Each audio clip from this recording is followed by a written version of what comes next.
मैं आपसे बहुत सबसे मौजूद सवाल, जो सबसे लॉजिकल सवाल है, वो ये पूछना चाहूंगा, इस खुलासे का अब क्या इम्पैक्ट होगा? क्या चेक्स एंड बैलेंस लाए जाएंगे? प्रीति, थोड़ा सा मुझे वो भी समझाइए। चेक्स एंड बैलेंसेस लाने की जरूरत तो है ही बिल्कुल दीपक जी, क्योंकि यहाँ पर जैसे कि मैंने कहा कि सवाल डाल रहा है चीफ सेलेक्टर पर। अगर चीफ सेलेक्टर के पास पूरी तरह से फिट खिलाड़ी नहीं है तो एनसीए उन्हें फिट घोषित करके आगे क्यों भेजती है? पहले ही बोल दें कि भाई ये चोटिल है, अभी इनकी रिकवरी नहीं हुई है, he is not available for selection. ऐसा क्यों नहीं हो रहा है? ठीक है, तो सही सवाल क्या है प्रीति ने? सवाल वाकई अब एनसीए पर भी है, जहां से बुमराह को फिटनेस का सर्टिफिकेट देकर ऑस्ट्रेलिया के लिए सीरीज में भेजा गया था, लेकिन एक ही मैच में उस फिटनेस की सच्चाई पूरी दुनिया के सामने आ गई और दूसरे मैच तक उसकी चोट ज्यादा गंभीर हो चुकी थी और तब से लेकर अब तक यानी करीब 5 महीने से बुमराह क्रिकेट से दूर है। ऑस्ट्रेलिया के साथ मौजूदा टेस्ट सीरीज में भी बुमराह टीम में नहीं है। अब सवाल यह है कि क्या एनसीए में खिलाड़ियों को जो फिटनेस सर्टिफिकेट दिया जाता है, क्या वो भरोसे के लायक है, या फिर जल्दबाजी में बड़े टूर्नामेंट के दबाव में आकर स्टार खिलाड़ियों को जल्दी फिट करने की रेस लगी है? लेकिन आपको यहां यह समझना भी जरूरी है कि आखिर खिलाड़ी छोटी मोटी इंजरी पर इंजेक्शन का पर्दा क्यों डालना चाहते हैं? आखिर क्यों कुछ खिलाड़ी पूरी तरह फिट होने का इंतजार नहीं कर पाते? और इस बेचैनी की आखिर वजह क्या है? क्यों अपने आप को जल्द से जल्द फिट डिक्लेयर करना चाहते हैं? आपको वो जवाब मिलेगा अगली रिपोर्ट में, और इस रिपोर्ट में आपको ये भी पता चलेगा कि वो कौन है जिसके बारे में चेतन शर्मा का दावा है कि वो कितनों को डुबाकर ले जाएगा। देखिए रिपोर्ट।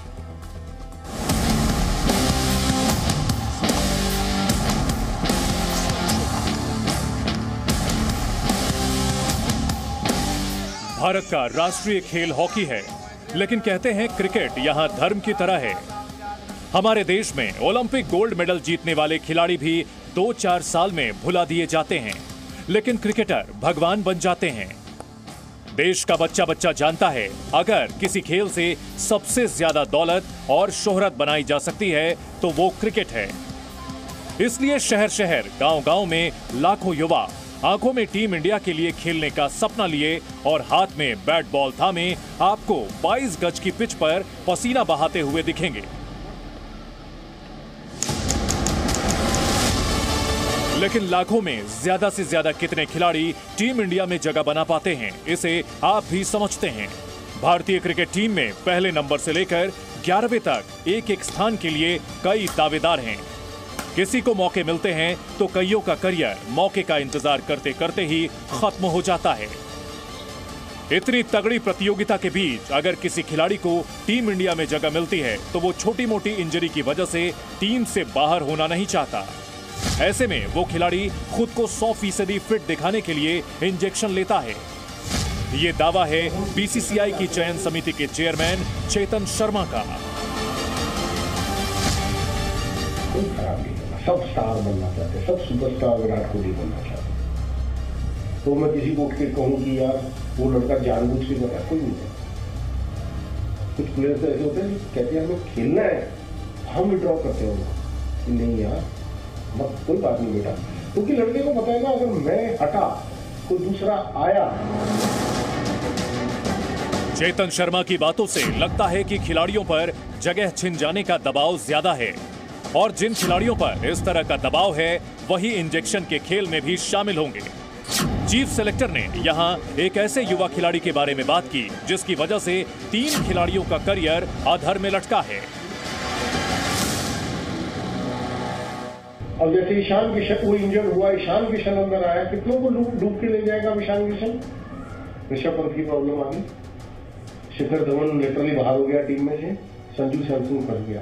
एक नॉक ने 3 लड़कों को लटका दिया, सेलेक्टरों के लिए मुसीबत खड़ी हुई। अब तुम कैसे डालोगे 3-3 विकेट की टीम में?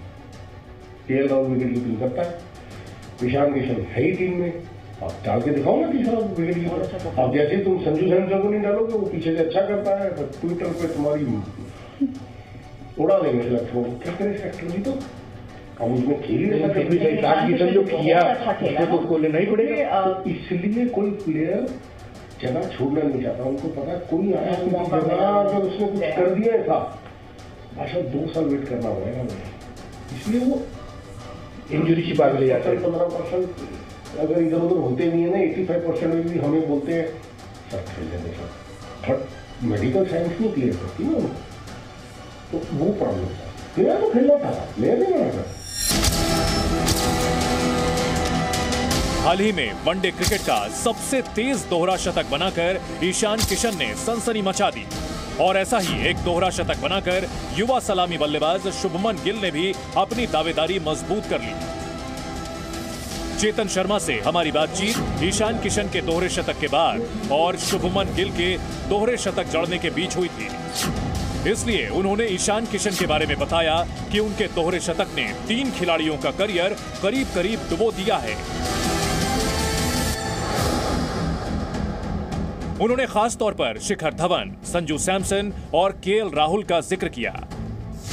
हालांकि ईशान किशन ने वनडे में ओपनिंग करते हुए दोहरा शतक जड़ा था, लेकिन उसके बाद भी अगली सीरीज में ईशान किशन को ओपनिंग स्लॉट नहीं मिला, बल्कि चौथे नंबर पर उन्हें खेलने का मौका मिला। वो भी इसलिए क्योंकि श्रेयस अय्यर इंजरी की वजह से टीम इंडिया से बाहर हो गए। अभिषेक कुमार, जी मीडिया। प्रीति, गेम ओवर पर आप प्लीज ट्वीट करिए, क्योंकि आप जानते हैं क्रिकेट आपका सबसे प्रिय गेम है। उसके बारे में अगर कोई इतना बड़ा खुलासा कर रहा है तो गेम ओवर हमारा हैशटैग, उस पर ट्वीट करना ना भूलिए। और प्रीति, चेतन यही नहीं रुके हैं, और भी बहुत कुछ कहा है, लेकिन अभी तक सम अप कर लेते हैं कि चेतन ने क्या क्या कहा है। चेतन शर्मा के मुताबिक टीम इंडिया में इस वक्त प्लेइंग 11 में जगह बनाने की ऐसी होड़ लगी है कि कोई खिलाड़ी एक भी मैच के लिए जगह नहीं छोड़ना चाहता, फिर चाहे उसे भले ही अपनी छोटी चोटों को छिपाना पड़े और इसके लिए भले ही इंजेक्शन का तरीका इस्तेमाल करना पड़े। ये दावा है चेतन का, और यही आपको एक्सप्लेन करेंगी प्रीति क्या क्या कहा है पॉइंटर के साथ। रिकैप प्रीति। बिल्कुल, आपने जैसे कि कहा दीपक जी की वाकई में क्या ये गेम ओवर वाली सिचुएशन आ गई है, क्योंकि ये जो खुलासे आज हम एक एक करके आपके सामने रख रहे हैं वो एक बार मैं समराइज करना चाहती हूँ। इस रिपोर्ट में 4 बड़े दावे जो चेतन शर्मा ने किए हैं वो आप जरा देख लीजिए। ये जानिए कि उन्होंने सबसे पहले कहा है कि टीम इंडिया में कोई भी खिलाड़ी अपनी जगह नहीं छोड़ना चाहता। हाइट ऑफ इनसिक्योरिटी आप देख लीजिए कि कोई भी खिलाड़ी अपनी जगह इस वक्त नहीं छोड़ सकता, चाहे उसके लिए उन्हें अपनी फिटनेस को फेक क्यों ना करना पड़े। अब उनका दावा है कि ईशान किशन कितनों को डुबाकर जाएगा, क्योंकि ईशान किशन ने क्या किया है, दोहरा शतक उन्होंने ठोक दिया, अपनी दावेदारी को और मजबूत कर दिया। वनडे क्रिकेट में 3 खिलाड़ियों की जगह खतरे में पड़ गई ईशान किशन के उस दोहरे शतक के चलते, और चीफ सेलेक्टर मानते हैं कि चयन समिति पर संजू सैमसन के चयन को लेकर भी दबाव रहता है। संजू सैमसन एक ऐसे लोकप्रिय खिलाड़ी हैं जो बार बार खासकर ट्विटर पर बहुत ट्रेंड करते हैं। जैसे ही वो अच्छा परफॉर्म करते हैं और एक बार फिर से सिलेक्शन कमेटी उन्हें इग्नोर करती है तो संजू सैमसन का नाम जो है वो जमकर ट्विटर पर फेमस होता है, पॉपुलर होता है, ट्रेंड होता है, उसके चलते दबाव बढ़ता है। खासकर ट्विटर पर लोग संजू के पक्ष में अभियान चलाते हैं। और चेतन शर्मा ने आगे और भी बहुत बड़े बड़े खुलासे किए हैं, जिसमें सबसे बड़ा खुलासा है विराट कोहली से जुड़ा हुआ। यह भी बताया है कि कैसे कुछ खिलाड़ी टीम में ज्यादा बड़े हो गए हैं और कैसे आराम के नाम पर अलग अलग खेल चल रहा है।